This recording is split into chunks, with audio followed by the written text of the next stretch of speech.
प्रिय बालक जी, स्वागत है आप सभी के गुरुकुल आश्रम के इस प्यारे से यूट्यूब चैनल पर। और आप हैं क्लास 11th के प्यारे प्यारे से बच्चे। और बच्चे हम बात कर रहे हैं फिजिक्स की। छोटा सा इन्फॉर्मेशन बच्चों के लिए मेरी तरफ से, छोटे भाई होने के, आप लोग छोटे भाई हो छोटे बहन हो, उसके हिसाब से बता रहा हूँ कि आपको फिजिक्स ना हमेशा तंग उस बच्चों को करता है जो बच्चे इसमें रिविज़न नहीं करते हैं।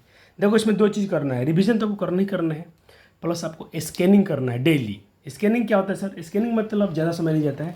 अब जैसे मान लो कोई चीज़ पढ़ते हो, ठीक है, जैसे आपने पहला चैप्टर पढ़ा था, तब क्या करना होगा, स्कैनिंग में आपने ऐसे निकालना और पूरे पेज को आप एक बार थोड़ा थोड़ा देखोगे। देखने से क्या होगा, देखने से बहुत चीज़ें याद आ जाती हैं बच्चे जी। और कहीं पर ऐसे आपको फील आ गया तुरंत देखते समय में, सॉरी तो मैं भूल गया हूँ, थोड़ा उसको ध्यान से और अच्छे से रिविजन कर लीजिएगा। और बाकी आपको लगता है कि हाँ देखने से याद आ रहा है कि भाई फिजिकल क्वांटिटी था जिसमें सर जिसको मापा जा सके और अभौतिक राशि जिसको सर न मापा जा सके, तो आपको याद है, देखने से याद आ रहा है तो अब इसको समझते हैं कि रिवीजन हो गया। यूनिट क्या था सर, मेजरमेंट क्या है। अब मेजरमेंट जानते हैं सर, इसमें न्यूमेरिकल वैल्यू और एक इसमें यूनिट होता है सर, ठीक। ये दो चीज़ से मिलकर बना होता है, एक मैग्नीट्यूड से और एक न्यूमेरिकल यूनिट से। तो आप ऐसे ऐसे रिवीजन करते हो जल्दी जल्दी में, तो ये देखो आपका एक पेज रिवीजन हो गया कितने सेकंड में, 30 से 40 सेकंड में। यानी मुझे लगता है ना कि 5 से 6 मिनट में आप पूरा स्कैनिंग कर लेंगे एक चैप्टर का। लेकिन रिवीजन में थोड़ा समय लगता है, रिवीजन में मान के चलो आधा घंटा लगता होगा ऐसा, और स्कैनिंग करने में 5 मिनट लगता है। उस चैप्टर को डिटेल में रिवीजन करने में आपका आधा घंटा रहता है। तो आपको सप्ताह में एक बार रिवीजन करना है एक दिन, और स्कैनिंग डेली करना है, डेली करना है स्कैनिंग। और कुछ टॉपिक आपको लगता है कि नहीं मेरे लिए बहुत टफ है, तो उसको डेली रिवीजन करना है, रिवीजन करना है। रिवीजन प्लस स्कैनिंग, मैं गारंटी देता हूँ बच्चा जी, आप बहुत अच्छी जानकारी वाला बन जाओगे और आपको अच्छे मार्क्स मिलेंगे, ठीक है। इस मंत्र को मानकर आपको 12th तक जर्नी को ले चलना है। इसको जो ही बताया हूँ यही आपको स्ट्रेटेजी लेके आपको क्लास 11th ख़त्म करना है और क्लास 12th भी इसी स्ट्रेटेजी से चलना है। इसमें कोई बदलाव नहीं करना है। रिवीजन और स्कैनिंग आपको डेली चलना चाहिए, डेली। एक को दिन आपको बीच नहीं देना है, एक दिन बीच आपको नहीं जाना चाहिए। थोड़ा थोड़ा रिवीजन और थोड़ा थोड़ा स्कैनिंग आप डेली करें, आपका काम हो जाएगा सर। सर आज क्या है सर? मैं आपको 2 चैप्टर ख़त्म कर चुका हूँ फिजिक्स में, एक मेजरमेंट वाला और एक आपका अभी जो चैप्टर ख़त्म किया सरल रेखा में गति, और 2 आपका बेसिक चीज़ ख़त्म किया हूँ, एक बेसिक चीज़ ख़त्म किया, बेसिक मैथ ख़त्म किया हूँ, ठीक। इन टोटल 3 चैप्टर देखे तो हम ख़त्म हुआ। आज चौथा चैप्टर शुरू करेंगे जिसका नाम होगा वेक्टर, यानी सदिश के बारे में पढ़ेंगे। सदिश क्या था सर? वैसी राशि जिसमें दिशा और परिमाण दोनों हो, उसे हम क्या बोलते थे? सदिश राशि। आज उसी सदिश का हम लोग डिटेल में अध्ययन करेंगे, ठीक है। आज उसी सदिश का हम लोग डिटेल में अध्ययन करने जा रहे हैं सर। चलिए आपको थोड़ा मैं जल्दी जल्दी कराते चलूँगा। वीडियो सर दोबारा बनाना पड़ रहा है बच्चे जी, कल दिन में वीडियो बनाए थे, अब वीडियो थोड़ा उल्टा हो गया था रिकॉर्ड, उल्टा होने के कारण से वीडियो उल्टा दिख रहा था। अब उल्टा तो मैं उसको अपलोड कर दिया, फिर मैं चला के देखा तो अच्छा नहीं चल रहा था। मुझे बच्चे को मोबाइल सीधा कर टेढ़ा कर देखना पड़ेगा, तो मोबाइल वाले बच्चे देख भी लेते सर। फिर सोचो जिनके पास जो स्मार्ट टीवी चलाते हैं वो टीवी कैसे टेढ़ा होगा। इसके लिए मैंने वीडियो दोबारा रिकॉर्ड कर रहा हूँ, आपके लिए मेहनत जारी है। 2 बार करना पड़े 3 बार करना, कोई दिक्कत नहीं हमको। चलिए पहले थोड़ा इंट्रोडक्शन हो जाए चैप्टर का। तो सर सदिश राशि की है, पहले हम अदिश पढ़ लेते हैं। तो वैसी भौतिक राशि विच हैज़ ओनली मैग्नीट्यूड, जिसमें सिर्फ परिमाण हो, वैसी भौतिक राशि जिसमें से परिमाण हो उसे हम क्या बोलते हैं? अदिश राशि बोलते हैं सर। एग्जाम्पल के लिए मास, लेंथ, टाइम, करंट भी कर सकते हो। चलो सदिश, सदिश क्या होता है सर? आप 9th क्लास से पढ़ते रहे, लेकिन आपका डिफिनीसन थोड़ा सा इसमें उसको ऐड किया जाएगा एक बात, जो ओरिजिनल वेक्टर की डिफिनीसन है। एक भौतिक राशि जिसमें परिमाण हो, साथ साथ में डायरेक्शन हो, लेकिन फॉलो करे लॉ ऑफ वेक्टर एडिशन, यानी सदिशों का योग हम पढ़ेंगे। सदिशों कैसे जुड़ते हैं, सदिशों का योग के नियम को पालन करना चाहिए। अगर सदिशों के योग के नियम का पालन नहीं करता है तो वो सदिश राशि नहीं कहलाएगा। सर कैसे? अभी थोड़ा देर बताऊंगा सर। कुछ एग्जांपल बताइए। फोर्स एक वेक्टर क्वांटिटी है, वेलोसिटी, एक्सेलरेशन, डिस्प्लेसमेंट, ठीक है। चलो सर आपसे एक सवाल किया जाएगा सर कि करंट को हम लोग फिजिकल वेक्टर क्वांटिटी क्यों नहीं बोल रहे हैं? क्योंकि करंट में डायरेक्शन होता है। देखो बच्चे, मान लो ये करंट चल रही है, करंट मान लो इसमें 7 एम्पियर की धारा फ्लो हो रहा है, ठीक। तो धारा तो फ्लो होता है तो बच्चे डायरेक्शन में होता है। तो देखो इसमें मैग्नीट्यूड भी हो गया सर, डायरेक्शन भी हो गया, तो इसको सर वेक्टर क्वांटिटी क्यों नहीं बोलेंगे करंट को, जो विद्युत धारा प्रवाहित होती है। तो 2 रीजन है। पहला रीजन देखो, नहीं ये वाला रीजन नहीं, ये वाला वेक्टर एडिशन वाला इन लोगों का पालन नहीं करता है। कैसे सर नहीं करता है? देखो मान लो वायर है, आपने इसको 2 ब्रांच बना दिया, तो एक मान लीजिए 4 एम्पियर की धारा चल रही है और दूसरे में 3। आपका एम्पियर नहीं बदला, धारा उतना ही फ्लो हो रहा है, लेकिन अपने एंगल चेंज कर लिया। मैं इसको थोड़ा अच्छे से बनाता तो ऐसे बनना था, ऐसे आपने मान लीजिए एंगल यहाँ कुछ कर दिया अपने 45 डिग्री, ठीक। फिर भी 7 एम्पियर था, तो 7 एम्पियर का ही धारा बह रहा है, क्योंकि इधर मान लीजिए 3 एम्पियर चल रहा है, इधर 4 एम्पियर, तो टोटल करंट आपको कितना चल रहा है, 7 एम्पियर का ही। एंगल कितना है सर, 45। चलो सदिश क्या होता है अभी समझ में आया आपको। एडिशन कहता है, वेक्टर कहता है कि चलो अब इसको हम डायरेक्शन चेंज, इसका मैं थोड़ा डिग्री चेंज कर रहा हूँ। मान लो मैंने कर दिया 60 डिग्री, अब दोनों इस वायर को, दो एंगल को 60 डिग्री कर दिया। 7 एम्पियर था, तो अभी भी बच्चा जी 7 एम्पियर का ही धारा फॉलो कर रहा है। तो मैंने सर एंगल चेंज कर दिया, फिर भी इसका धारा में कोई बदलाव नहीं आ रहा है, इसीलिए सर ये वेक्टर क्वांटिटी नहीं है। वेक्टर का नियम होता है एंगल बदलेगा सर तो वैल्यू बदल जाएंगे। हाँ, आज हम पढ़ेंगे इसके बारे में। इसीलिए सर मैंने बोला कि इसमें हम एंगल बदलते हैं तो सर इसका कोण बदलने पर भी इसका मान बदलता है, इससे मान बदलता है, नहीं बदलता है। जबकि वेक्टर लॉ ऑफ एडिशन कहता है, vector law of vector addition या कहता है कि एंगल बदलने पर मान बदलना चाहिए, लेकिन उसमें तो इस केस में मान नहीं बदल रहा है, इसीलिए हम लोग करंट को वेक्टर क्वांटिटी नहीं कहते हैं बच्चा जी। अगला सर इसको रिप्रेजेंट कैसे करते हैं, सर इसको रिप्रेजेंट कैसे करते हैं, सर इसको रिप्रेजेंट करते हैं ऐसे, कहीं ए साइन दिख जाए समझना वेक्टर लिखा है। जैसे मैं लिख दिया ए, इस पर लगा दिया, ये वेक्टर हो गया। सर ये वेक्टर का जो चिन्ह आप तीर का निशान दिखा है, इसमें दो पार्ट हैं, एक है इसका टेल पार्ट और एक है इसका ये हेड और टेल। हेड वाला तीर का निशान है और टेल है, ठीक है, दो पार्ट। अब देखो यहाँ से यहाँ तक जो लेंथ है इसको बोलते हैं मैग्नीट्यूड, यहाँ से यहाँ तक जो इसका लंबाई है इसको बोलते हैं मैग्नीट्यूड, और जो तीर का निशान है ये क्या बताता है, दिशा, डायरेक्शन। आगे क्या डिफिनेशन, जिसमें कुछ मैग्नीट्यूड हो, जिसमें कुछ डायरेक्शन हो, वो कहलाएगा वेक्टर क्वांटिटी। तो ये तीर यही बता रहा है बच्चा जी, ये बता दे मैग्नीट्यूड कितना है, कितना लंबा है, और ये डायरेक्शन दिखा रहा है सर।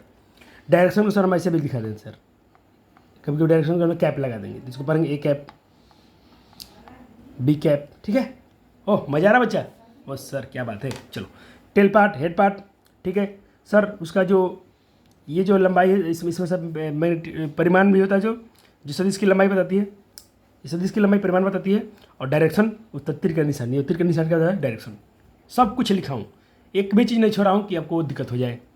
चलो ऐसे इसको रिप्रेजेंट करते हैं सर, ये इसका सिंबल है रिप्रेजेंट करने का। सर इसको मोड में भी लिखते हैं कभी कभी, ये वेक्टर को मोड में डालते हैं। मोड में क्यों डालते हैं सर, कि जो भी रिजल्ट देगा सर वो हमको देगा पॉजिटिव में, क्या देगा, पॉजिटिव में। डायरेक्शन को हम ए कैप भी लिख सकते हैं सर, ठीक सर, इसको पढ़ेंगे ए कैप। आओ सर आगे चलते हैं। अब सर हम इसका मैग्नीट्यूड कैसे निकालते हैं बात करते हैं। मैग्नीट्यूड निकाला जाएगा, आपको सिखाया जाएगा। तो देखो मैग्नीट्यूड अगर इसको निकालते हैं तो सर इसमें हम ये क्यों डालते हैं, सर इसमें हम मोड क्यों लगाते हैं, मोड लगाते हैं ताकि जैसे मान लो कि यहाँ पर कोई भी वेक्टर है जिसका रिजल्टेंट क्या है सर, -2 मीटर पर सेकेंड है। जैसे इसको मोड में डाल दिया, इसका रिजल्ट क्या हो जाएगा सर, पॉजिटिव हो गया, इसके लिए डालते हैं इसको।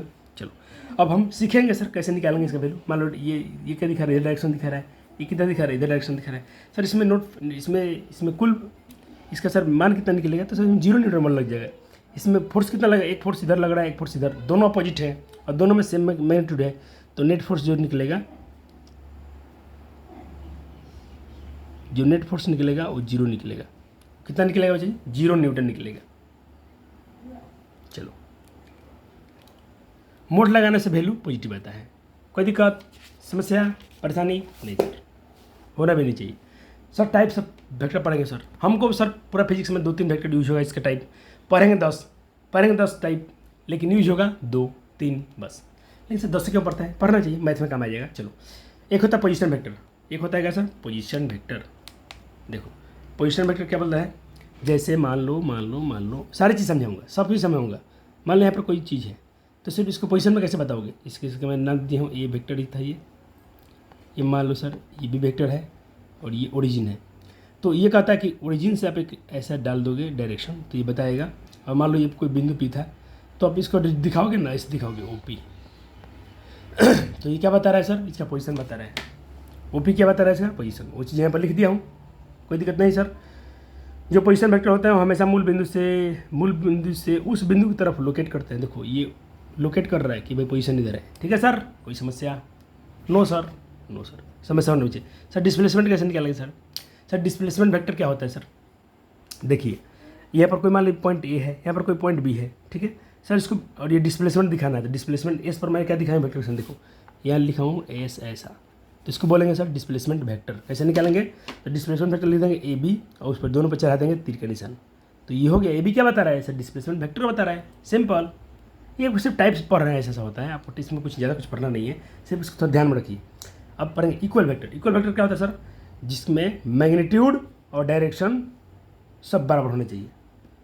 अगर मान लो ये 5 न्यूटन का है तो ये भी 5 न्यूटन का होना चाहिए, और उसका नेचर भी बराबर होना चाहिए, और ये फोर्स है तो भी फोर्स होना चाहिए। ये नहीं कि मान लो 5 न्यूटन का फोर्स हो गया या 5 न्यूटन का 5 मीटर का एक्सेलरेशन हो गया, तो इसको हम इक्वल वेक्टर नहीं बोलेंगे। बात समझ रहे हो ना बच्चा जी, यहाँ समझा देता हूँ।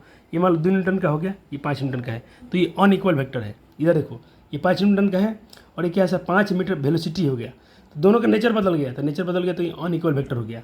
सर इक्वल वेक्टर क्या होगा, ये हो जाएगा। कैसे हो जाएगा, देखो मान लो यहाँ पे मान लो कि ये 6 न्यूटन का फोर्स है, ये भी 6 न्यूटन का फोर्स है, ठीक है। अगर ये फोर्स है तो ये इक्वल वेक्टर कहलाएंगे। अगर ये दोनों का नेचर बदलता, पहले तो वैल्यू बराबर होना चाहिए, देखो यहाँ वैल्यू बराबर है, 5 बराबर है, मैग्नीट्यूड के साथ साथ सेम नेचर का भी होना चाहिए। क्या मैं बात समझा पाया, मैग्नीट्यूड के साथ साथ डायरेक्शन के साथ साथ उसका नेचर भी सेम होना चाहिए, तो कहलाएगा इक्वल वेक्टर। पैरेलल वेक्टर क्या होता है, पैरेलल में वैल्यू से कोई मतलब नहीं है, देखो सिर्फ क्या होना चाहिए, सेम डायरेक्शन होना चाहिए, magnitude can be different, magnitude अलग अलग हो सकता है, देखो ये 10 न्यूटन है, 7 न्यूटन है, 6 न्यूटन है, लेकिन डायरेक्शन देखो तो ये कहलाएगा पैरेलल वेक्टर। कोई समस्या, एंटी पैरेलल सर डायरेक्शन उल्टा हो जाएगा, एक इधर जा रहा है तो दूसरा इधर जा रहा है, तो इसको बोलते हैं सर एंटी पैरेलल, ठीक है, विपरीत वेक्टर सदिश, ठीक है, विपरीत समानांतर सदिश। ऑर्थो वेक्टर क्या होता है सर, ऑर्थोगोनल वेक्टर क्या होता है सर, ऑर्थोगोनल वेक्टर क्या होता है, which are perpendicular to each other, एक दूसरे पर परपेंडिकुलर होगा। कैसे, देखो मैं दिखा रहा हूँ, जैसे मान लो आपने एक बंदर वाला, वो किस पर था बंदर वाला, जब पर एक बंदर एक उछाल मार रहा था, हाँ सर, मान लो एक बंदर है 5 मीटर इधर चला, ठीक, अब 5 मीटर इधर चला, ठीक, अब फिर ऊपर चल गया, तो देखो मैं इस कोण को छोड़ रहा हूँ, इस कोण को मैं छोड़ रहा हूँ, यहाँ पर देखो इसके और इसके बीच में देखो कितना के पर बन रहा है कोण, 90। अब देखो इसके और इसके बीच में क्या बन रहा है, ये भी बन रहा है 90। तो मैं यही सिखाना चाहता हूँ कि देखो अगर मान लो ये ए है, बी है, सी है, तो आप इसको कहोगे कि भाई सॉरी ए से बी क्या है सर, परपेंडिकुलर है, और बी वेक्टर किससे परपेंडिकुलर है, सी पर परपेंडिकुलर है, ऐसा इसको बताओगे। इजी है ना बच्चा जी, हाँ सर। देखो मान लो ये है, तो हम बोलेंगे सर ए परपेंडिकुलर है बी पर और बी परपेंडिकुलर है सी पर, कोई इसमें दिक्कत सर नहीं सर। अब चलो यूनिट वेक्टर क्या होता है सर, इसमें एक लगना ही चाहिए, किसी भी के वेक्टर अगर एक के बराबर आ जाए, विच हैज़ मैग्नीट्यूड, जिसके परिमाण जो होगा, मैं थोड़ा इंग्लिश का हिंदी कर देता हूँ, which has magnitude equal to 1, अगर किसी के परिमाण 1 के बराबर आ जाए तो उसे बोलते हैं सर यूनिट वेक्टर। चलो सर जीरो वेक्टर क्या सर, जिसका परिमाण 0 के बराबर है, जैसे सर जीरो वेक्टर, लेकिन इसमें सर कोई दिशा हो सकती है, 0 होगा परिमाण, लेकिन सर उसमें वेक्टर कोई डायरेक्शन जरूर होना चाहिए, डायरेक्शन हो तभी तो उसको वेक्टर बोलेंगे। सर फ्री वेक्टर मतलब किसी को हम कहीं भी उसका देखो, जिन्हें बिना परिमाण और दिशा बदले ही कहीं भी हम विस्थापित कर दें, एग्जाम्पल समझो, मान लो आपके पास एक वेक्टर है 5 न्यूटन का, ठीक है, अब इसको मैं 5 न्यूटन को ऐसे भी लिख सकता हूँ, सीधा कर दिया।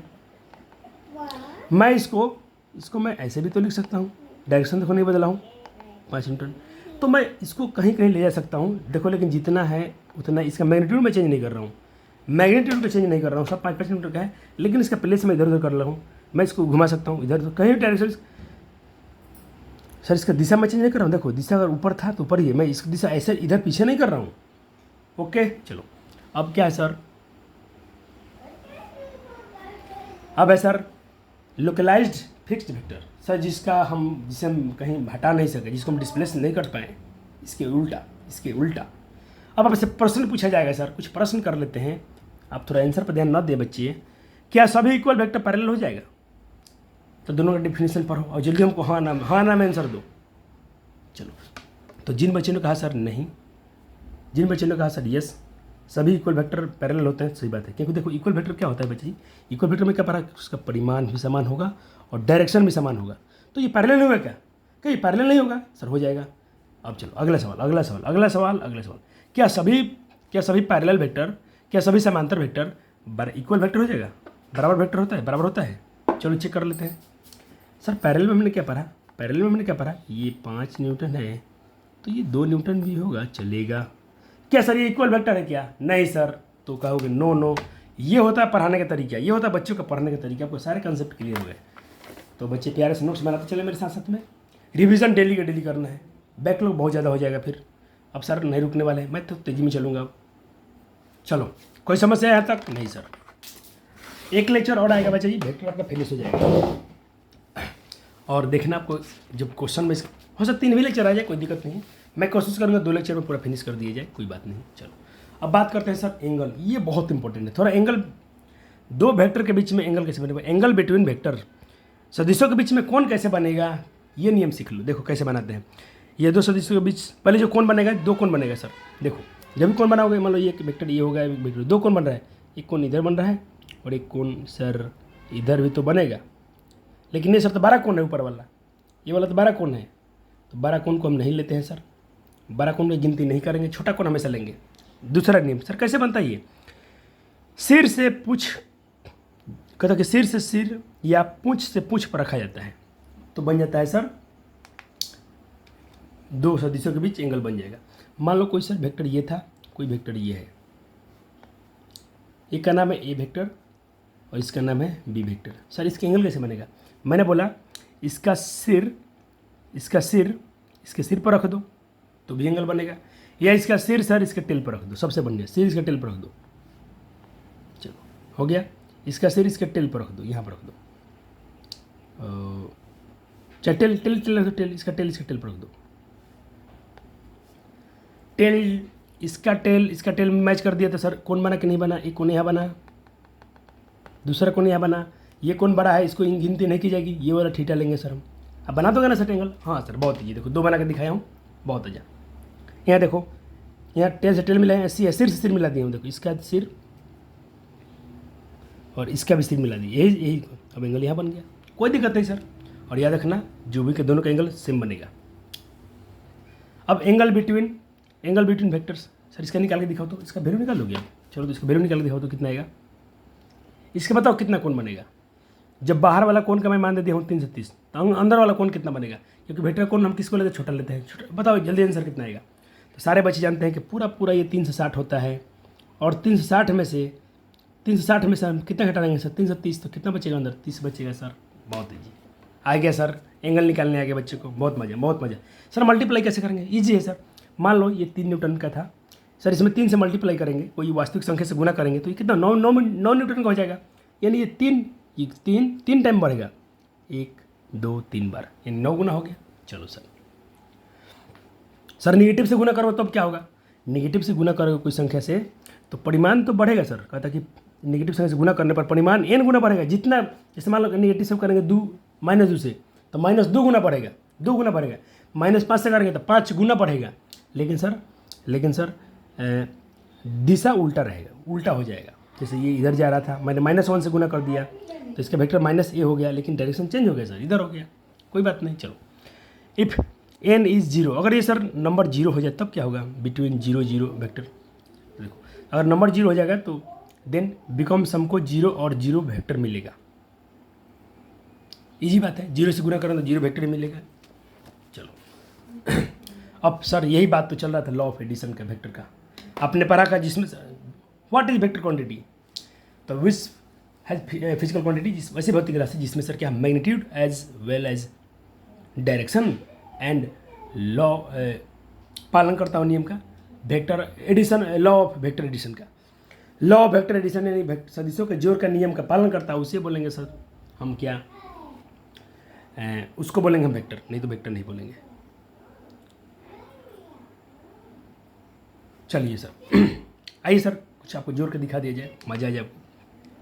कब मैक्सिमम मिलता है, कब मिनिमम मिलेगा बता रहे हैं। मान लो कोई ये ऑब्जेक्ट था, ये भी कोई ऑब्जेक्ट है, यहाँ भी कोई ऑब्जेक्ट है, 3 के समझा रहा हूँ, तीनों के इसमें आपको क्लियर हो जाएगा। एक में फोर्स लगा इधर भी 5 न्यूटन, आपका भाई भी आके इसी डायरेक्शन में फोर्स लगा दिया 5 न्यूटन। टोटल फोर्स कितना लग जाएगा? टोटल फोर्स कितना लग जाएगा बच्चा जी? तो टोटल फोर्स लग जाएगा 5 5 10, डायरेक्शन सेम है। इसको बताओ, आपका भाई इधर लगाया 5 न्यूटन और आपने इधर लगा दिया 5 न्यूटन, डायरेक्शन अपोजिट हो गया, कितना एंगल बनेगा सर? तो यहाँ बन जाएगा 0 न्यूटन का फोर्स। सर कैसे? देखो अब एंगल चेक करो। अच्छा बताओ, एक डायरेक्शन है, एक वेक्टर ऐसा है और दूसरा वेक्टर ऐसे मिला दोगे तो इसमें कितना एंगल बन रहा है? इसमें कितना एंगल कौन बन रहा है सर? तो एक वेक्टर ये था, दूसरा ये। सर एंगल बनता है सर कितना एंगल बन रहा है? देखो सर इसमें तो कोई कोण ही नहीं बन रहा है सर, यहाँ तो सर कोई कोण ही नहीं बन रहा है, 0 बन रहा है। तो जब जब 0 डिग्री होगा तो रिजल्टेंट जो आएगा, जो परिमाण आएगा सबसे बड़ा आएगा। चलो अब ये कितना हो गया? मान लो एक वेक्टर इधर था, एक वेक्टर इधर है।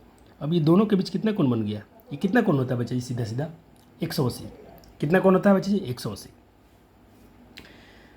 तो ये 180 हो गया। तो 180 पर क्या मिल गया आपको? 0। तो आपने क्या सीखा? 180 डिग्री पर मिनिमम रिजल्टेंट मिलेगा। रिजल्टेंट कहते होता है परिमाण, और 0 डिग्री पर मैक्सिमम मिलेगा।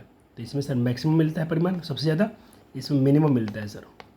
अब सर एक तीसरा केस पढ़ लेते हैं। आपने इधर फोर्स लगाया इस दिशा में, आपके भाई ने ऊपर खींच रहा है। बताओ पिंड किधर जाएगा, किधर मूव करेगा? ये कोई इधर खींच रहा है, कोई ऊपर खींच रहा है, ये वस्तु कहाँ जाएगी?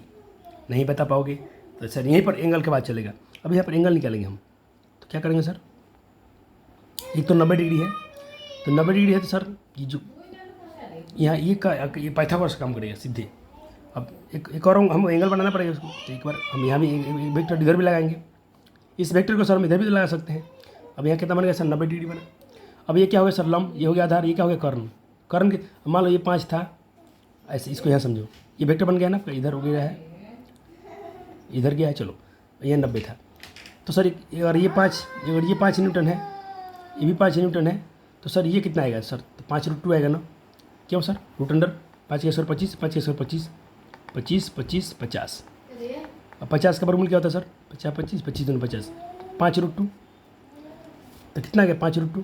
तो इसके 5√2 का वैल्यू निकालना, देखना 10 और 0 के बीच में आएगा, 10 और 0 के बीच में आएगा। यानी हमने सीखा 0 पर मैक्सिमम होगा और 180 पर सबसे कम होगा, और जो भी वैल्यू है वो कोई भी कोण ले लो, 0 और 180 के बीच में कोई भी कोण उठाओ, या इसके बाद वाला कोई भी एंगल उठा लो, वैल्यू जो मिलेगा 0 और 10 के बीच मिलेगा। पूरा बात अब नोट कर लो, सारी बातें समझा दिया हूँ। चलो सर इसमें 2 न्यूटन क्यों आया? एक डायरेक्शन इधर था, एक इधर था, तो 2 न्यूटन आया। सर ये 5 इधर था, 5 इधर था, इसमें सर कितना आएगा? 5√2 आएगा। इसको हम निकाल कर आगे सिखाएंगे। चलो, यदि 2 सदिशों को एक ही क्रम में ली गई भुजाओं को, दोनों को भुजाओं का परिमाण और दिशा दर्शाया जाता है, तो विपरीत क्रम में ली गई त्रिभुज की तीसरी भुजा 2 सदिशों के परिणामी योग के बराबर को दर्शाती है। यहाँ देखिए, एक वेक्टर इधर था, दूसरा वेक्टर इधर है, ठीक। तो इन दोनों के विपरीत एक डायरेक्शन लेना है। एक वेक्टर मान लो आपका ये हो गया सर, दूसरा वेक्टर आपका ये हो गया सर। अब सर इसका एडिशन कैसे करेंगे सर? तीसरा एक वेक्टर लेंगे, दोनों को अपोजिट लेना है। अच्छा इसका डायरेक्शन इधर है, इसका डायरेक्शन इधर है, तो अपोजिट क्या होगा सर? अपोजिट आपको लेना पड़ेगा सर, ये इधर जा रहा है, ये इधर जा रहा है, तो ये उल्टा जाएगा। तो ये जो अब ये जो आएगा ना, ये वाला जो ये वाला तीसरा जो आएगा ना, इसी को बोलते हैं रिजल्टेंट वेक्टर, इसी को बोलते हैं परिणामी vector. Clear sir? Clear sir? हाँ सर। एक वेक्टर इधर जा रहा है, अच्छा तुम बताओ ये किसको मैं अगर ऐसे बना दूँ तो तुम हाँ ना मैं कहना बच्चा जी।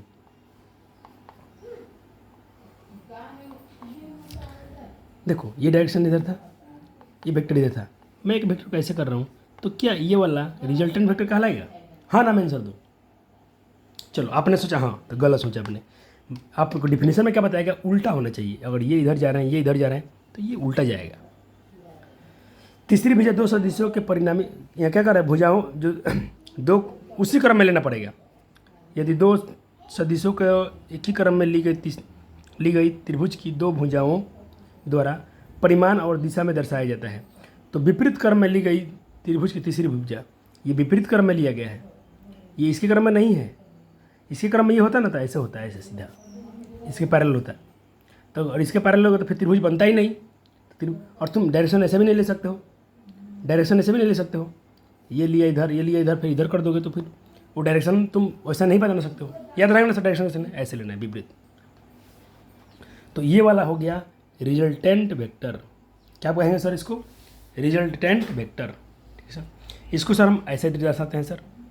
ठीक है, रिजल्टेंट वेक्टर जो भी होता है सर ए प्लस बी के दोनों के योगफल को दर्शा रहे हैं। ये क्या दर्शा रहा है कि ए और बी का योग जो होगा वो इसके परिमाण के बराबर होगा सर। कुछ सर इसका अगर मान लो आपको एक चीज़ समझा रहा हूँ। एक वेक्टर ये था आर, इसको मैं आपको समझा रहा हूँ, मज़ा आएगा आपको। दूसरा ये था और तीसरा ये था। मान लो कि एक वेक्टर ये था, दूसरा ये था और ये रिजल्टेंट ये है। सर इसका वैल्यू कैसे निकालोगे? तो सर आपको एंगल पता होना चाहिए सर। एंगल तो इसमें है ही नहीं, एंगल तो इसमें है नहीं, तो एंगल यहाँ पर ये मान लो अल्फ़ा है। तो आप क्या करोगे ना सर, ऐसे कर दोगे और ऊपर से ऐसे लंब डालोगे तो यहाँ पे बन जाएगा। तो यहाँ पर देख रहे हैं एक त्रिभुज बन रहा है, यहाँ पर एक त्रिभुज बन रहा है, इसकी हम चर्चा यहाँ पर कर रहे हैं। तो इस त्रिभुज, छोटे वाले त्रिभुज को मैं उठा के यहाँ लाया। ये वाला बी वेक्टर था, ये वाला ए वेक्टर था सर। ठीक है सर, पहले हम इसका वैल्यू निकाल लेते हैं कितना आएगा। आप साइन थीटा पढ़े थे? साइन थीटा क्या होता है सर? लंब बटा आधार, सॉरी लंब बटा कर्ण। लंब कितना है सर? पी। कर्ण आधार कितना है सर? लंब बटा कर्ण एच कितना है सर? बी। बी से इधर गुना करते तो सर कहा जाएगा बी साइन थीटा कितने बराबर? पी के बराबर आ गया। अब चलो सर कॉस थीटा ले लो। कॉस थीटा क्या होता है? बी बटा एच। तो बी बटा एच, तो बी आधार कितना है सर? बी। एच कितना है सर? बी। तो बी कॉस थीटा बी के बराबर आ गया। यानी इसका थीटा गया बी कॉस थीटा के बराबर, इसका वैल्यू आ गया बी साइन थीटा के बराबर। अब आप आराम से इसका वैल्यू निकाल सकते हैं। अब ए और बी के बीच के जो कोण है थीटा है, ये वाला, ठीक। और अल्फा जो है सर, अल्फा क्या है सर? एक्स अक्ष के साथ आर का एक कोण है, एक्स अक्ष के साथ रिजल्टेंट का कोण है। ठीक है सर। अब क्या करेंगे सर? अब इसका वैल्यू निकाल सकते हैं। कैसे निकलेगा सर? आप ये क्या है, देखो समकोण त्रिभुज बन गया है। वाओ, समकोण त्रिभुज। समकोण त्रिभुज क्या होता है सर? कर्ण का स्क्वायर, लंब का स्क्वायर, आधार का स्क्वायर। लंब का स्क्वायर, लंब कितना है सर? देखो बी साइन थीटा का स्क्वायर। आधार का स्क्वायर कितना है सर? आधार तो सर पूरा ना है यहाँ से यहाँ तक, तो ये पूरा कैसे लिखोगे? तो बी कॉस थीटा अब प्लस ए जोड़ दोगे, हो गया सर। मजा आ गया सर, मजा आ गया। अब ए प्लस बी का होल स्क्वायर ला दो, ए स्क्वायर।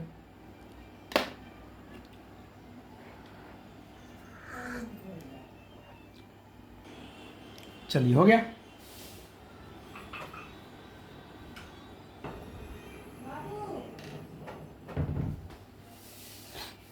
अब बस फार्मूला तो बच्चे जानते हैं ना, a square plus b square plus 2ab। ये तो सर इसका तो ऐसे हो गया, इसका सर ए स्क्वायर प्लस बी स्क्वायर, इसका जो स्क्वायर करोगे ना तब बी का भी स्क्वायर होगा, कॉस का भी स्क्वायर होगा, थीटा का स्क्वायर कभी नहीं, एंगल का स्क्वायर नहीं होता है।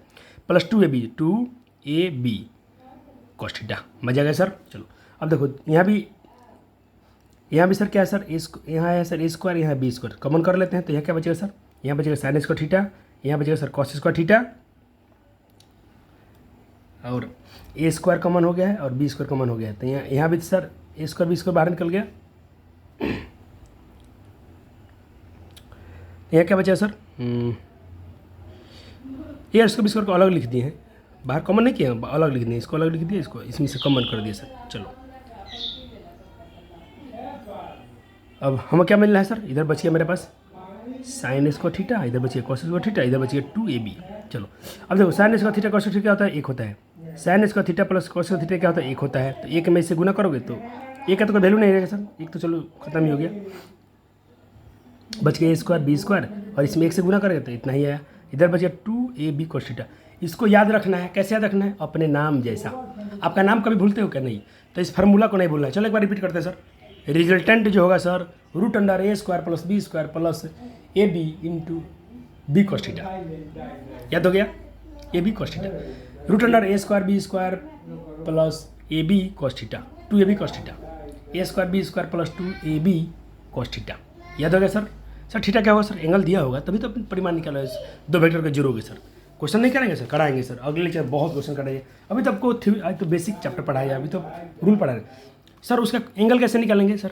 दिशा। अच्छा हाँ, मैंने क्या बताया? ये जो एंगल है ना, ये वाला, ये डायरेक्शन बताता है। देखो डायरेक्शन बता रहा है सर। इसके लिए फार्मूला है क्या? हाँ, इसके लिए फार्मूला होता है। इसके लिए फार्मूला होता है टेन थीटा, टेन अल्फा लगा दो। क्या होता है सर? पी बटा बी। लंब क्या सर? वहाँ चेक करो, बी साइन थीटा था। आधार क्या है सर?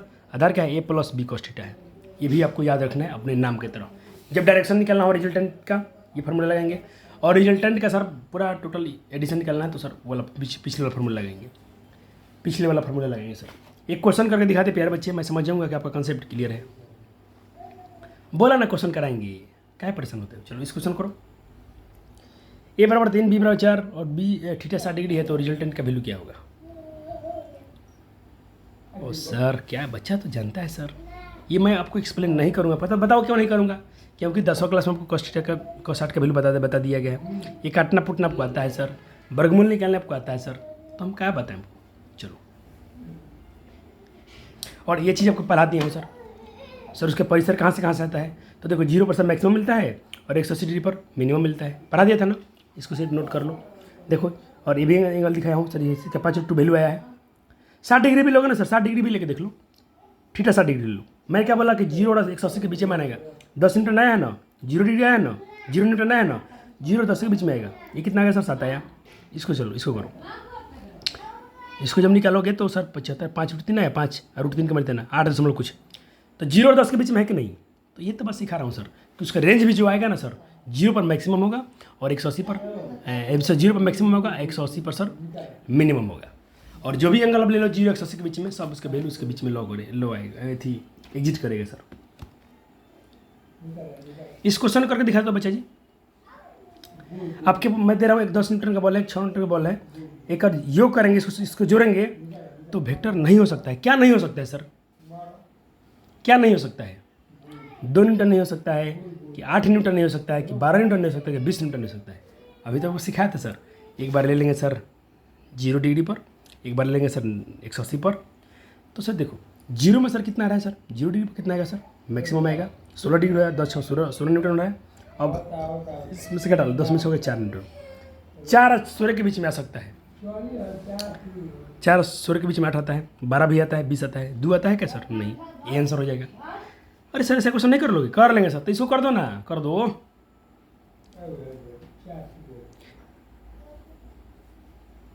विस्थापन का सर सदिश का जो उसका डिस्प्लेसमेंट को जोड़ा जब हम जोड़ परिमाण निकालेंगे तो कौन सा जोड़ा नहीं दे सकता है, कौन सा इसमें पेयर नहीं आएगा, ये वाला पेयर नहीं आएगा, ये वाला नहीं आएगा, ये नहीं आएगा, डी दिया ही नहीं हो।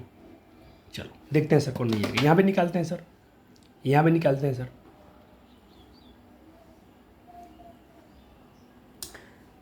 तो नहीं ये तो अभी आगे पढ़ेंगे आपको।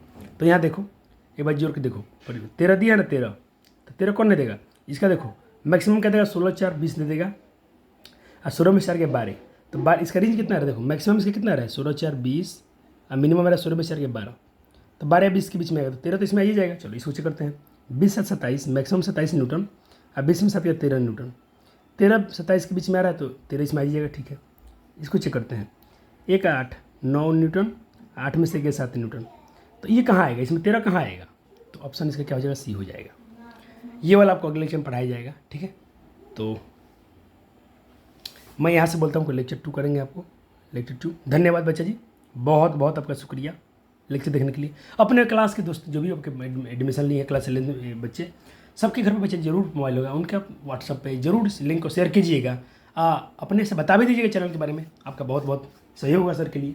सहयोग इसलिए जितने बच्चे आएंगे ना यूट्यूब पर, जितने बच्चे पढ़ेंगे, पढ़ाने में उतना ही खुशी मिलेगी, अच्छा लगेगा कि चलो हमारे साथ इतने बच्चे जुड़े हैं। चलो गारंटी दे दूँगा फीस में आपको टॉपर बना देंगे। क्या कंडीशन बताया, डेली रिवीजन थोड़ा थोड़ा, स्कैनिंग डेली करना है, स्कैनिंग मतलब पेज आपको डेली पलटना है, सब इस समय ऐसा करो ना, आप अच्छे व्यक्ति बन जाओगे, इस बात की फुल गारंटी है। धन्यवाद, शुक्रिया, लव यू, टेक केयर, अपना ख्याल रखिएगा और माता पिता का जरूर नाम रोशन कीजिए अपने परिश्रम के बल पर। धन्यवाद बच्चा जी।